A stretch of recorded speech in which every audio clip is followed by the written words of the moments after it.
اعوذ باللہ من الشیطان الرجیم بسم اللہ الرحمن الرحیم ومن یعش عن ذکر الرحمن نقیض له شیطانا فهو له قرین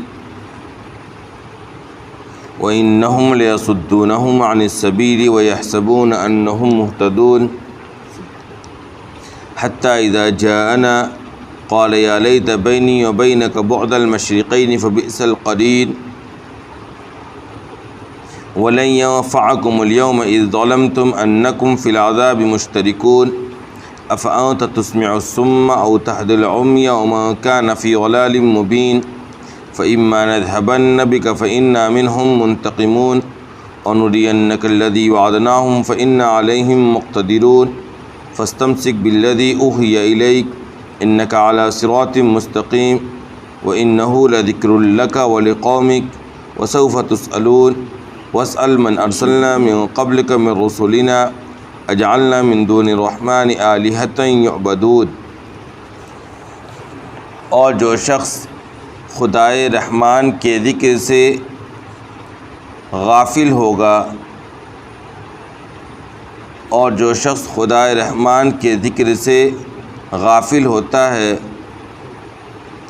تو ہم اس پر ایک شیطان مسلط کر دیتے ہیں جو اس کا دوست بن جاتا ہے، اور وہ انہیں سیدھے راستے سے روکتا ہے، اور وہ یہ سمجھتے ہیں کہ وہ ہدایت پائے ہوئے ہیں، یہاں تک کہ جب وہ ہمارے پاس آئیں گے تو وہ لوگ شیطان سے کہیں گے اے کاش میرے اور تیرے درمیان مشرق اور مغرب اتنا فاصلہ ہو جاتا، مشرق اور مغرب کے درمیان کا فاصلہ ہو جاتا، کیونکہ وہ انتہائی برا ساتھی ہے، اور جب تم نے ظلم کیا تو اب ہرگز تمہیں آج یہ بات نفع نہیں پہنچائے گی، کیونکہ تم عذاب میں شریک ہو۔ بھلا کیا ہے پیغمبر آپ بہروں کو سنا سکتے ہیں یا اندھے کو اور اس کو جو کھلی گمراہی میں ہے راستہ دکھلا سکتے ہیں؟ یا تو یہ ہوگا کہ ہم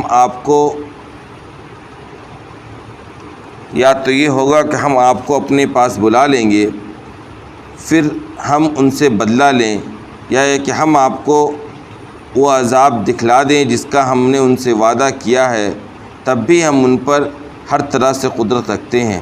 لہذا آپ اس وحی کو مضبوطی سے پکڑے رہیے جو آپ پر کی جا رہی ہے، یقیناً آپ سیدھے راستے پر ہیں، اور یقیناً یہ قرآن آپ کے لیے اور آپ کی قوم کے لیے ایک نصیحت ہے، اور ان قریب تم سے سوال کیا جائے گا کہ تم نے اس کا حق ادا کیا کہ نہیں۔ اور آپ پوچھئے ان لوگوں سے کہ ہم نے آپ سے پہلے اپنے رسولوں اور آپ پوچھئے کہ ان رسولوں سے جن کو ہم نے آپ سے پہلے بھیجا، کیا ہم نے خدائے رحمان کے لیے کوئی معبود بنا رکھے تھے جن کی عبادت کی جا رہی تھی؟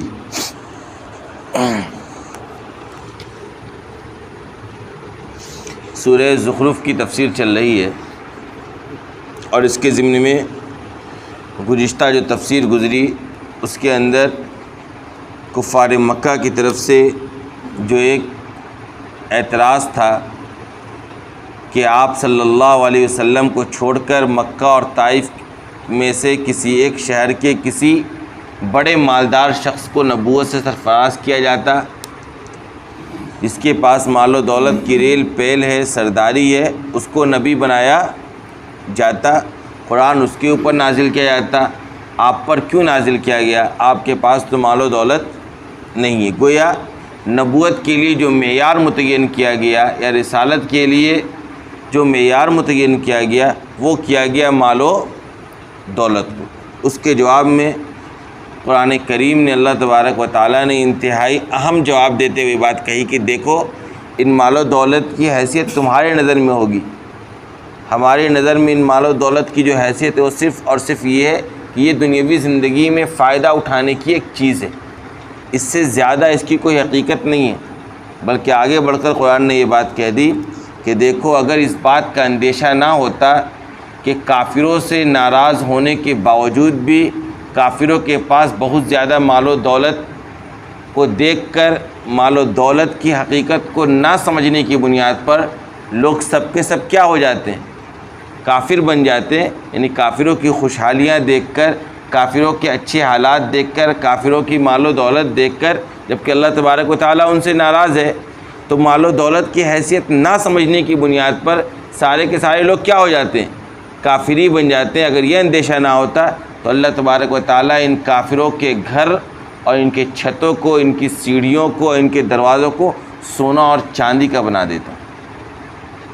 یعنی ناراض ہونے کے باوجود بھی ان کافروں کو اللہ تبارک و تعالیٰ مال و دولت سے نہال کر دیتا. سونا اور چاندیوں کے ان کے کیا ہوتے؟ گھر اور ان کے محلات اور ان کے دروازے اور ان کی مسحریاں اور ان کے تخت اور تاج ہوا کرتے ہیں. کیوں؟ کیونکہ مال و دولت کی کوئی حیثیت ہی نہیں. اور لوگ چونکہ حیثیت نہیں سمجھتے ہیں مال و دولت کی، اس لیے سمجھتے ہیں کہ جس کے پاس مال و دولت ہے وہ بڑی قسمت والا ہے، جس کے پاس مال و دولت ہے وہ سب سے بڑا آدمی ہے، جس کے پاس مال و دولت ہے. گویا مال و دولت کو لوگ یہ سمجھتے ہیں کہ اللہ کے نزدیک تقدس اور تقرب کا ذریعہ ہے، حالانکہ ایسی بات نہیں ہے. قرآن نے کہہ دیا وَإِن كُلُّ ذَلِكَ لَمَّا مَتَاعُ الْحَيَاةِ الدُّنْيَا. ان کی حقیقت اس کے سوا کچھ نہیں کہ صرف دنیاوی زندگی میں اس سے فائدہ اٹھایا جاتا ہے بس، اور ایک دن یہ ختم ہو جانے والی، فنا ہو جانے والی. اور اس کے بالمقابل وَالْآخِرَةُ عِندَ رَبِّكَ لِلْمُتَّقِينَ، تمہارے رب کے پاس متقیوں اور پرہیزگاروں کے لیے جو آخرت اور آخرت کی نعمتیں ہیں وہ اس سے کہیں گنا زیادہ بہتر ہے. آئی بات سمجھ میں؟ اس کے ذریعے اللہ تبارک و تعالیٰ نے یہ ان کی سوال کا جواب دیا کہ تم مال و دولت کیوں معیار بنا رہے ہو؟ تم نے مال و دولت کو سمجھ کیا رکھا ہے؟ اگر ہمیں اس بات کا اندیشہ نہ ہوتا کہ سارے لوگ کافر بن جاتے تو ہم کافروں کو سونا اور چاندی سے نواز دیتے. سوچو ذرا تم، جبکہ ہم ان سے ناراض ہیں، ہم نے کفر اور شرک کو کبھی پسند نہیں کیا، ہم اس کو معاف کرنے کو تبھی تیار نہیں کھڑے ہیں، اسی کی بنیاد پر جہنم میں ان سب کو ڈالا بھی جائے گا. اس کے باوجود ہم ان کو مال و دولت اتنا دیتے کہ سونا اور چاندی کی ساری چیزیں یہ استعمال کر رہے ہوتے. لہذا نبوت کس کو دینی ہے؟ وہ اللہ تبارک و تعالیٰ کی رحمت ہے. نبوت و رسالت کیا ہے؟ اللہ کی رحمت ہے. اور اللہ اپنی رحمت کا کس کو مستحق سمجھتا ہے، کس کو اپنی رحمت سے نوازے گا، یہ فیصلہ صرف اور صرف کس کا ہے؟ اللہ تبارک و تعالیٰ کا ہے. تم اس رحمت کو تقسیم کرنے والے نہیں ہو کہ تم جس سے کہو گے اس پر یہ رحمت ڈال دی جائے گی، اور تم کہو گے کہ مکہ کے فلاں سردار یا فلاں مالدار کو نبی بنایا جائے تو بنا دیا جائے گا. یہ تو کیا ہے؟ یہ اللہ کی رحمت ہے. اس میں تو تمہارا کوئی اختیار نہیں. بلکہ سن لو، جن مال و دولت کو تم لے کر بار بار باتیں کر رہے ہو نا، ان مال و دولت کے حاصل کرنے کے جو ذرائع ہیں اس کو بھی تقسیم کرنے والے ہم ہیں. ورنہ دنیا کا ہر آدمی مالدار نہیں ہو جاتا، ورنہ دنیا کا ہر آدمی خوشحال نہیں ہو جاتا. کیا وجہ ہے؟ کہ چند لوگ مالدار ہیں، چند لوگ غریب ہیں. ہر آدمی خوشحال نہیں ہے، ہر ایک کے پاس سونے چاندی نہیں ہے، ہر ایک کے پاس مال و دولت کی ریل پیل نہیں ہے. کیا پتہ چلا گا؟ اس کی بھی تقسیم کا اختیار کس کو ہے؟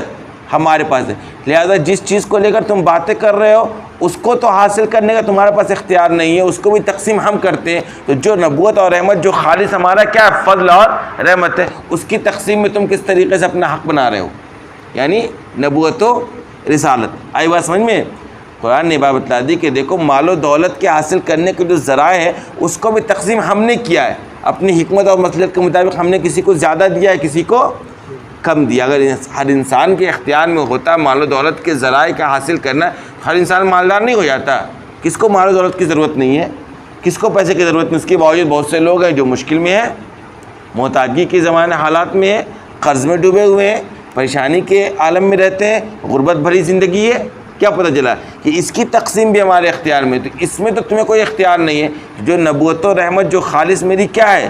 رحمت ہے، فضل ہے، میری عطا ہے، میری نعمت ہے، اس کی تقسیم میں تمہارا کہاں کوئی حصہ ہے کہ تم اس طرح باتیں کرو کہ ان کو نہیں، ان کو نبی بنایا جاتا، ان کو نہیں، ان کو رسول بنایا جاتا. اس طریقے سے قرآن کریم ان آیات کے ذریعے ان کافروں کو اور مشرکوں کو آپ صلی اللہ علیہ وسلم کی غربت پر ہونے والے اعتراض کا جواب دیا، یا آپ کے نبی بنائے جانے کے اوپر جو اعتراض یہ لوگ کرتے تھے مال و دولت کو لے کر کہ ان سے بڑے لوگ مکہ اور طائف کے اندر موجود، ان کو نبی رسول بنایا جاتا، اس کا جواب قرآن کریم نے ان آیات کے ذریعے دیا. اور اس کے ذریعے ہمیں اور آپ کو مال و دولت کی حقیقت بھی سمجھا دی کہ دیکھو یہ صرف اور صرف دنیاوی زندگی میں کیا ہے؟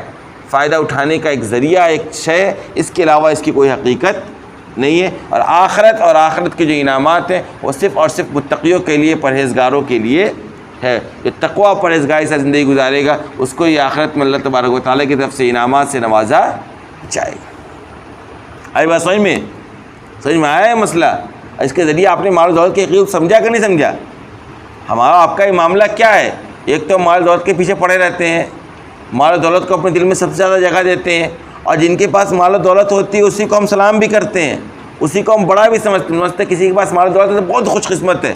نہیں بھائی، خوش قسمت تو وہ ہے جس کو اللہ تبارک و تعالیٰ نے اپنے تقویٰ کے لیے، اپنے خوف کے لیے، اپنی عبادت کے لیے منتخب فرما رکھا ہے، جس کو اللہ تبارک و تعالیٰ سجدے کی توفیق دے رہا ہے، جنہیں اللہ تبارک و تعالیٰ نیک عمل کرنے کی توفیق دے رہا ہے، جن کے دل میں اللہ تبارک و تعالیٰ نے کمزوروں کے لیے، محتاجوں کے لیے، یتیموں کے لیے، بیواؤں کے لیے درد رکھ رکھا ہے، وہ اصل کامیاب ہے۔ جن کی زندگی گناہوں سے بچ کر گزرتی ہے، جو منکرات سے بچتے ہیں، فواحش سے بچتے ہیں، کبیرہ گناہوں سے اپنے آپ کو بچاتے ہیں، صغیرہ گناہوں سے اپنے آپ کو محفوظ رکھتے ہیں، جو تقویٰ پرہیزگاری کے ساتھ، اللہ کے خوف کے ساتھ، اللہ سے ڈرتے ہوئے اللہ کے رسول کی زندگی کے مطابق اپنی زندگی کو گزارتے ہیں، وہ کامیاب ہے، وہ خوش قسمت ہیں، وہ اعلیٰ ہیں۔ اعلیٰ وہ نہیں ہے جن کے پاس گناہوں کی ریل پیل ہے، ارے جن کے پاس مال و دولت کی ریل پیل ہے۔ مال و دولت کی تو حقیقت اللہ نے بتلا دی کہ ان کافروں کو ہم سونا اور چاندی سے نواز دیں۔ اب آپ سوچئے کہ اگر کوئی کافر ایسا ہے جس کے پاس سب کچھ سونا چاندی کا ہے، پوری دنیا کی دولت کا وہ مالک بنا بیٹھا ہے، کیا وہ اللہ کے نظر میں پسندیدہ ہے؟ اپنے عمل کی وجہ سے، اپنے کفر و شرک کی وجہ سے، اپنے نفاق کی وجہ سے، اپنے بدعقیدگی کی وجہ سے، اپنے مشرکانہ عمل کی وجہ سے اللہ کے نظر میں سب سے زیادہ مبغوض ہے، تو کیا وہ خوش قسمت ہے؟ وہ کامیاب ہے؟ مال و دولت کامیابی کا معیار کبھی نہیں ہے۔ آج کی دنیا میں بھی ہمارا آپ کا یہی رویہ ہے، ہم قرآن کو سمجھتے نہیں، قرآن کی ان آیات کی حقیقت ہمارے سامنے واضح نہیں ہے، اس وجہ سے ہم سمجھتے ہیں کہ بس مال و دولت ہے نا کر دو رشتہ، مال و دولت ہے نا دے دو عہدہ، مال و دولت ہے نا تعلقات بڑھا لو اس سے، مال و دولت ہے نا بس وہی سردار ہے۔ ہمارا اور آپ کا بھی رویہ کیا ہے؟ یہی ہے، ہم کسی بھی معاملے میں اگر ہمیں کسی چیز کا انتخاب کرنا ہے، ہم یہ دیکھتے ہیں کہ ان چار لوگوں کا انتخاب کرنا ہے۔ ایک آدمی متقی پرہیزگار ہے، ایک آدمی اصحاب الرائے میں سے ہے جس کا مشورہ بہترین ہوتا ہے، خیر پر مشتمل مشورہ ہوتا ہے، ایک آدمی ہے جو دیندار ہے، ایک آدمی ہے جو صرف مالداری کے اندر آگے رکھتا ہے اپنے آپ کو۔ تو ہمارا آپ کا رویہ یہ ہے کہ ہم مال دیکھ کر انتخاب کر دیتے ہیں۔ ہمارا آپ کا رویہ کیا ہے؟ جب ہم نے مال و دولت دیکھ کر انتخاب کیا ہے، ہم نے دینداری نہیں دیکھی، ہم نے پرہیزگاری نہیں دیکھی، ہم نے اس کے دل میں اللہ کا ڈر اور خوف نہیں دیکھا، تو پھر اس کے بعد اس انتخاب میں کہاں سے خیر پیدا ہو جائے گا؟ اس انتخاب میں کہاں سے برکت پیدا ہو جائے گی؟ آپ خود سوچئے، ہر چیز میں ایک بہو اور داماد کا بھی انتخاب ہم کرتے ہیں تو مال و دولت کو فوقیت رکھتے ہیں۔ آ رہا ہے کہ حدیث کے اندر ہے، دیکھو کفو دیکھو، لیکن اس میں بھی اگر دینداری دکھ جائے تو یہ تمام کفو میں وہ سبب ہے جو سب سے افضل ہے، سب سے زیادہ مقدمہ۔ کسی کے اندر دینداری دکھ گئی، بھلے اس کے پاس مال و دولت نہیں ہے، بھلے اس کے پاس حسن و جمال نہیں ہے، بھلے اس کے پاس دنیا جہان کی سونا اور چاندی اس کے گھر میں موجود نہیں ہے، لیکن اگر دینداری ہے تو دوسرے وہ تمام رشتے جو مال و دولت کی بنیاد پر آگے بڑھ رہے تھے، حسن و جمال کی بنیاد پر آگے بڑھ رہے تھے، ان سے اس کو آگے رکھو، مقدم رکھو، اس کا انتخاب کرو۔ کفو میں بھی دینداری کو فوقیت بخشی گئی ہے، ہر چیز میں۔ آپ کو ایک امام منتخب کرنا، آپ دیکھیے متقی و پرہیزگار ہے کہ نہیں۔ آپ کو اپنے محلے کا ایک صدر منتخب کرنا ہے، دیکھیے وہ تقویٰ پرہیزگار والا ہے کیا نہیں۔ آپ کو اپنے کسی سفر میں کسی امیر کو منتخب کرنا ہے، دیکھیے اس کے دل میں تقویٰ پرہیزگاری ہے یا نہیں۔ یعنی زندگی کے ہر موڑ پر آپ عہدہ اس کو دیجئے جو متقی اور پرہیزگار ہو۔ آپ اپنا قائد اور اپنا لیڈر اس کو بنائے جس کے دل میں اللہ کا ڈر اور اس کا خوف ہو۔ اگر آپ کسی اور چیز کو دیکھ کر بنا رہے ہیں تو آپ کے انتخاب میں ہی کیا ہے کھوٹ ہے، آپ کے ارادے میں ہی کیا ہے فساد ہے، آپ کی خواہش کے اندر ہی نقصان پہلے سے موجود ہے۔ تو اس کا نتیجہ کیا نکلے گا ہم اور آپ دیکھ رہے ہیں۔ ہم نتیجے کو لے کر پریشان ہوتے ہیں، کسی بھی معاملے کو لے کر بہت پریشان ہوتے ہیں، ایسا کیوں ہے، بہت بے سکونی ہے، بہت بے چینی ہے۔ ہم اس کے اسباب پر کبھی غور نہیں کرتے ہیں کہ کن اسباب کی بنیاد پر یہ نتیجہ آیا۔ بھائی کسی کا ایگزام کے بعد رزلٹ میں وہ فیل ہے تو رزلٹ دیکھ کر پریشان ہونے کا کوئی فائدہ نہیں ہے۔ یہ دیکھو کن اسباب کو تم نے اختیار کیا، تم نے محنت کی یا نہیں کی، تم نے تعلیم تعلیمی اوقات میں تم نے کیا کیا؟ جب پڑھنے کا وقت تھا، محنت کرنے کا وقت تھا، تم نے سال کیسے گزارا یہ دیکھو۔ ان اسباب میں اگر غور کرو گے تو اسباب کو بہتر کرنے کا موقع ملے گا اور آگے کامیاب ہوگے۔ اور اگر صرف نتیجہ کو لے کر رہو گے اور اسباب میں غور نہیں کرو گے، اسباب میں دوستوئی کا فیصلہ نہیں کرو گے، تو صرف رونا ہی مقدر بن جائے گا زندگی کے ہر موڑ میں۔ قرآن بتائیے ان کفار مکہ کیا تھا کہ کسی مالدار کو نبی رسول بنایا جاتا ہے، تو قرآن نے کہا ارے بھائی تم مالداری کو سمجھ کیا رکھا ہے تم نے؟ ان مال و دولت کی حیثیت کیا ہے؟ اس کی حیثیت اگر کچھ ہوتی تو ان کافروں کو ایک دانہ نہیں ملتا اس دنیا کے اندر۔ آپ سمجھ لیجئے، اگر ان مالداری کو، مال و دولت کو اور پیسے کو ہی اگر کوئی حیثیت حاصل ہوتی تو اللہ تبارک و تعالیٰ تو کافروں اور مشرکوں سے ناراض ہے، تو کیا اللہ تبارک و تعالیٰ ان مشرکوں کو ایک دانہ بھی دیتا، ایک گھٹ پانی بھی نہیں پلاتا؟ اللہ تو کہہ رہا ہے کہ ہم ان کو سونا چاندی کا ساری چیزیں دے دیتے۔ کیا مطلب؟ کہ ان سونا چاندی کی میرے نظر میں کوئی حیثیت ہی نہیں ہے۔ جن چیز کی حیثیت تو اس کو تو اپنے لوگوں کو دیں گے، جس چیز کی، جس مال کی آپ کے پاس حیثیت نہیں جس چیز کی، اس کو آپ جس کو چاہے اٹھا کر آدمی دے دیتا ہے۔ آپ خود دیکھیے پیسوں میں تفاوت ہے، 2 4 5 10 روپے کوئی حیثیت ہے، آپ کے دروازے پہ قریب آتا اٹھا کے دے دیتے ہیں بے فکر ہو کر۔ لیکن لاکھ کروڑ روپے کسی کو دیتے ہیں آپ؟ جب تک آپ کو کوئی عزیز قریب ترین آدمی نہ مانگے آپ دیتے ہیں؟ کیوں؟ اس کی حیثیت ہے آپ کی نظر میں، اس کی حیثیت نہیں ہے، اس کی حیثیت نہیں ہے۔ تو اللہ تبارک و تعالیٰ کہہ رہا ہے کہ ہم ان کافروں کو سونا چاندی اٹھا کر دے دیتے ہیں۔ کیا پتہ چلا کہ اللہ تبارک و تعالیٰ کی نگاہ میں سونا اور چاندی کوئی حیثیت ہی نہیں ہے، مال و دولت کی کوئی، ہاں دنیاوی زندگی میں فائدہ اٹھانے کا ایک ذریعہ ہے۔ دوسرے ہی بہت سے ذرائع ہیں کہ جن کے پاس مال و دولت نہیں، وہ چین کی نیند نہیں سو رہے ہیں، ان کا پیٹ بھر نہیں رہا ہے، ان کی زندگیاں نہیں گزر رہی ہیں، اللہ گزار رہا ہے، آسانی کے ساتھ گزار رہا ہے، سکون و اطمینان کے ساتھ گزار رہا ہے۔ لہٰذا مال و دولت کو ہی سب کچھ سمجھ لینا ہے، یا جس کے پاس مال و دولت حاصل، عام طور پہ ہمارے آپ کی زبان سے شکوہ ہوتا ہے، ہم جو اپنے سے زیادہ مالدار لوگوں کو دیتے کہتے ہیں ارے یار کیا قسمت والا ہے، اللہ نے کیا نوازا ہے اس کو۔ یہ نوازش نہیں ہے، اللہ نے اس کو دنیاوی زندگی کے فائدہ اٹھانے کے سامان کچھ زیادہ دے دیے، بس اللہ نے سامنے والے کو دنیاوی زندگی سے فائدہ اٹھانے کے لیے کچھ سامان زیادہ دے دیا ہے۔ آپ کو 1 گاڑی دی ہے، اس کو 4 گاڑی دے دی ہے، آپ کو 1000 روپے دیے، اس کو لاکھ روپے دے دیے ہیں، آپ کے پاس 4 تخت ہے، اس کے پاس 8 تخت ہے، آپ کے پاس 1 گھر ہے، اس کے پاس 4 گھر ہے، بس اور کیسے زیادہ؟ ایک ساتھ وہ 4 گھر میں تو نہیں سوتا ہوگا، ایک ساتھ 4 سواری میں تو سوار نہیں ہوتا ہوگا، ایک ساتھ 4 تختوں پر تو نہیں بیٹھتا ہوگا۔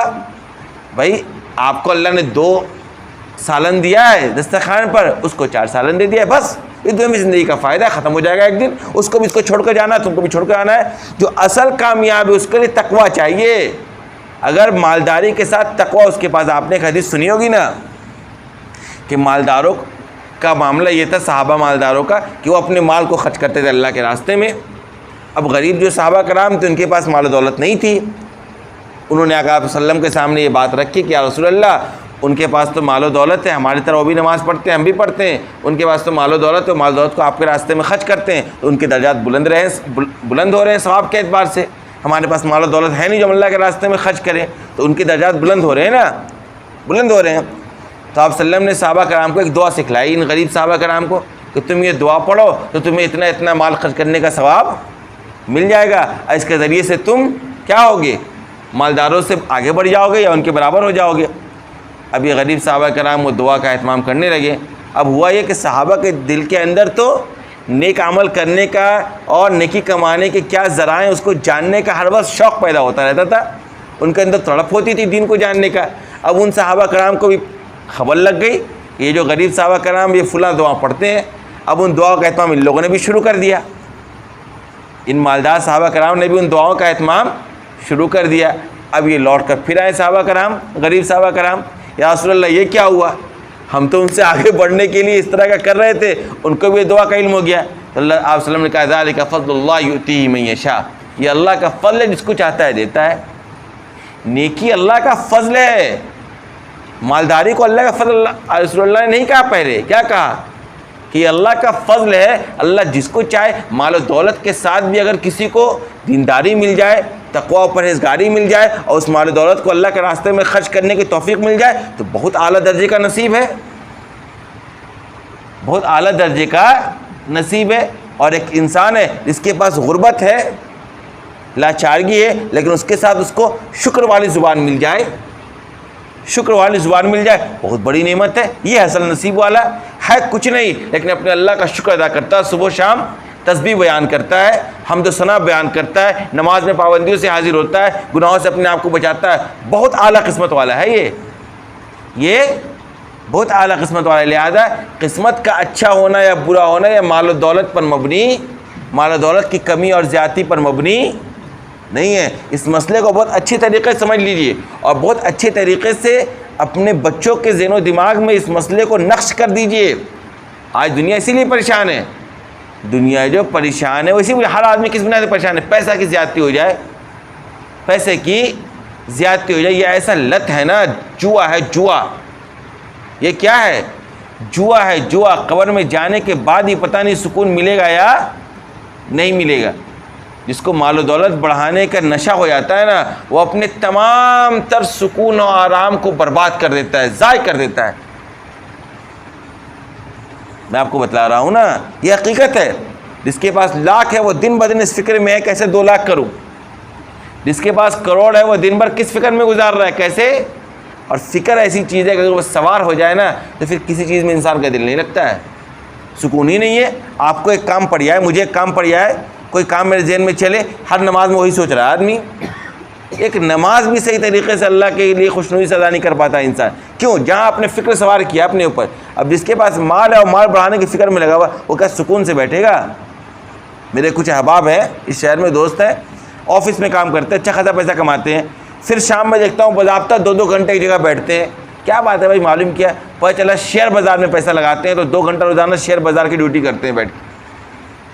میں نے کہا یار تو 8-10 گھنٹہ ڈیوٹی کر کے بیٹھ کر ورک فرام ہوم، اس کے بعد پھر آ کے یعنی آرام سے 70-80 ہزار روپے کماتا ہوگا وہ، لیکن پھر اس کو بڑھانے کی فکر میں کہا یار تجھ سے بڑھیا تو ہم لوگ ہیں، نماز پڑھایا عشاء کے آرام سے جا کے سو گئے، اور تم کو دیکھتا ہوں 10-11 بجے تک بیٹھے ہوئے تم روڈ کنارے۔ کیا چکر ہے؟ چکر ہے نشہ۔ چکر کیا ہے؟ نشہ۔ اللہ نے کہا یہ صرف فائدہ اٹھانے کا سامان ہے، جتنا رہے گا فائدہ اچھا سے اٹھائیں گے آپ بس۔ یہ فنا، یہ کوئی حقیقی چیز نہیں ہے۔ زندگی کا مقصد مال و دولت کمانا نہیں ہے، یا زندگی کامیابی مال و دولت کی زیادتی میں مضمر نہیں ہے، اس کو سمجھیے آپ۔ زندگی اور آخرت کی کامیابی مال و دولت کی زیادتی میں پوشیدہ نہیں ہے، یہ صرف اور صرف اس کے قرآن کا لمحہ متاع الحیات الدنیا، صرف دنیاوی زندگی کا فائدہ اٹھانے کی ایک چیز ہے۔ کوئی زیادہ فائدہ اٹھا سکتا ہے جس کے پاس زیادہ مال ہے، جس کے پاس کم ہے وہ کم فائدہ اٹھا سکتا ہے۔ زندگی دونوں کی گزر رہی ہے، لیکن اگر زندگی خواہ مال زیادہ ہو یا کم ہو، شکر کے ساتھ گزر رہی ہے، صبر کے ساتھ گزر رہی ہے، تقویٰ پرہیزگاری کے ساتھ گزر رہی ہے، اور حرص و لالچ ذہن و دماغ میں پیدا نہیں ہے، وہ انسان اصل میں کامیاب ہے، وہ انسان اصل میں کامیاب ہے۔ اور مال و دولت کوئی سب کچھ مت سمجھیے، اس کے چکر میں اپنا دین برباد مت کیجیے، اس کے چکر میں اپنی آخرت برباد مت کیجیے، اس کے چکر میں اپنی زندگی برباد مت کیجیے۔ آج زیادہ تر جو بہوؤں سے لوگ پریشان ہیں یا داماد سے پریشان ہیں، یہ جو پورا رشتہ داری ہے اور سمدھیانہ سے جو کبھی دوبارہ پھر مڑ کر سلام و کلام نہیں ہوتا ہے، اس کے پیچھے بنیادی ریزن ہے مال و دولت۔ دونوں نے ایک دوسرے سے جو تعلقات قائم کیے وہ صرف اور صرف بنیاد مال و دولت تھی، حرص و ہوس تھی، مجھے کہاں سے زیادہ ملے گا، کہاں سے زیادہ میں دوں گا۔ لڑکا کا باپ دیکھتا ہے کہ لڑکی والا کتنا لے کر آئے گا، اور لڑکی دیکھتا ہے کہ میرا داماد کتنا زیادہ کماتا ہے، بس۔ اور نتیجہ یہ کہ سب سے زیادہ پرسکون جو زندگی گزارنی چاہیے میاں بیوی کے ساتھ، یعنی اس دیواری زندگی میں جتنی خوشحالی پیدا ہونی چاہیے، آج کے معاشرے میں مفقود ہے وہ معاملہ، ہے ہی نہیں کوئی خوش، کوئی میاں بیوی خوش نہیں ہے، کوئی سمدھیانہ دوسرے سمدھیانہ سے خوش نہیں ہے، کوئی سسرال والا دوسرے سسرال والے سے خوش نہیں ہے۔ کیا مطلب ہے؟ مطلب یہ ہے کہ تمہاری بنیاد ہی افنیت کے اندر ہی فساد تھا، تم نے تو صرف مال و دولت کو سامنے رکھ کر سارا معاملہ کیا تھا، اس کا نتیجہ تمہارے سامنے۔ آری بات سمجھ میں؟ اسی طریقے سے آپ دیکھ لیں، کوئی مسجد کا کمیٹی، محلے کی کمیٹی، شہر کی کمیٹی، کوئی ہمارا leader M P M L A پارشد ہو جائے، کوئی کسی سے ہم خوش نہیں ہیں۔ کیوں؟ ہم نے وہاں لیڈر بنایا ہی اسی کو، ووٹ دیا ہی اسی کو جس کے پاس مال دولت زیادہ تھی، جو زیادہ چورا اچکا تھا، جو زیادہ بدماش تھا، جو زیادہ گنڈا تھا۔ ہم نے تو یہ دیکھ کر دیا ہے، ہم نے دیکھا ہی نہیں اس کے اندر امانت ہے کہ نہیں، اس کے اندر دیانت ہے کہ نہیں، اس کے اندر تقویٰ پرہیزگاری ہے کہ نہیں۔ محلے میں کیا ہوتا ہے؟ ہر مسجد میں لڑائی ہو رہی ہے، کیوں لڑائی ہوتی ہے؟ ہندوستان میں جتنی مساجد ہیں ان کی کمیٹیوں کا جا کر آپ جائزہ لے لیجئے، 90% کمیٹیوں میں لڑائی اور جھگڑا ہے۔ کس بنیاد پر لڑائی جھگڑا آپ جانتے ہیں؟ بس مال و دولت کو لے کر. اور صدر کون بنایا گیا ہے؟ جو اس محلے میں سب سے بڑا دبنگ ہے، جو سب سے زیادہ مال و دولت والا ہے. یہی دیکھ کر لوگوں نے انتخاب کیا ہے. بڑے بڑے اداروں کا حال دیکھ لیجئے، لوگ اپنے مدرسوں کے صدر کس کو بناتے ہیں؟ جن کے پاس زیادہ پیسہ ہے. وہ یہ سمجھتے ہیں کہ پیسے سے سب کچھ ہوتا ہے، اور قرآن نے کہا ارے بھائی اس پیسے کی حقیقت کچھ ہوتی تو ان کافروں کو ہم ایک دانہ نہیں دیتے. ہمیں تو اگر یہ اندیشہ نہ ہوتا کہ ان کافروں کی خوشحالی اور مال و دولت دیکھ کر تم بھی کافر بن جاتے تو ہم ان کو سونا اور چاندی کا گھر بار بنا دیتے ہیں. یہ سمجھا رہا ہے قرآن ہمیں اور آپ کو. سمجھ میں آ رہا ہے کتنا اہم مضمون ہے. قرآن کریم نے اسی لیے اسی صرف مضمون پر اس پوری صورت کا نام رکھ دیا گیا زخرف. زخرف کا معنی ہی سونا اور مال و دولت ہے.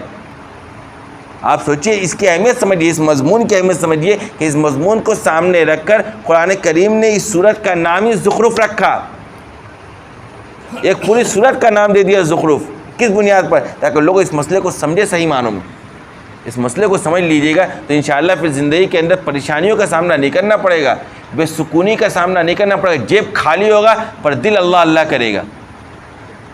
زبان پر شکر کے الفاظ جاری ہوں گے. فیصلے جب آپ کریں گے زندگیوں کے اندر، کہیں آپ کو انتخاب کرنا ہوگا تو مال و دولت پر آپ کی نظر نہیں جائے گی، آپ کی نظر تقوی اور پرہیزگاری پر جائے گی، آپ کی نظر اللہ والے پر جائے گی. جب اس بنیاد پر انتخاب ہوگا پھر اس کے اندر اللہ تبارک و تعالیٰ خیر بھی ڈالتا ہے، برکت بھی ڈالتا ہے، پھر اس کے اچھے ثمرات بھی دنیا میں آگے چل کر ظاہر ہوتے ہیں. آئی بات سمجھ میں؟ اللہ تبارک و تعالیٰ ہم سب کو ان سب باتوں پر عمل کرنے کی توفیق عطا فرمائے. واخر دعوانا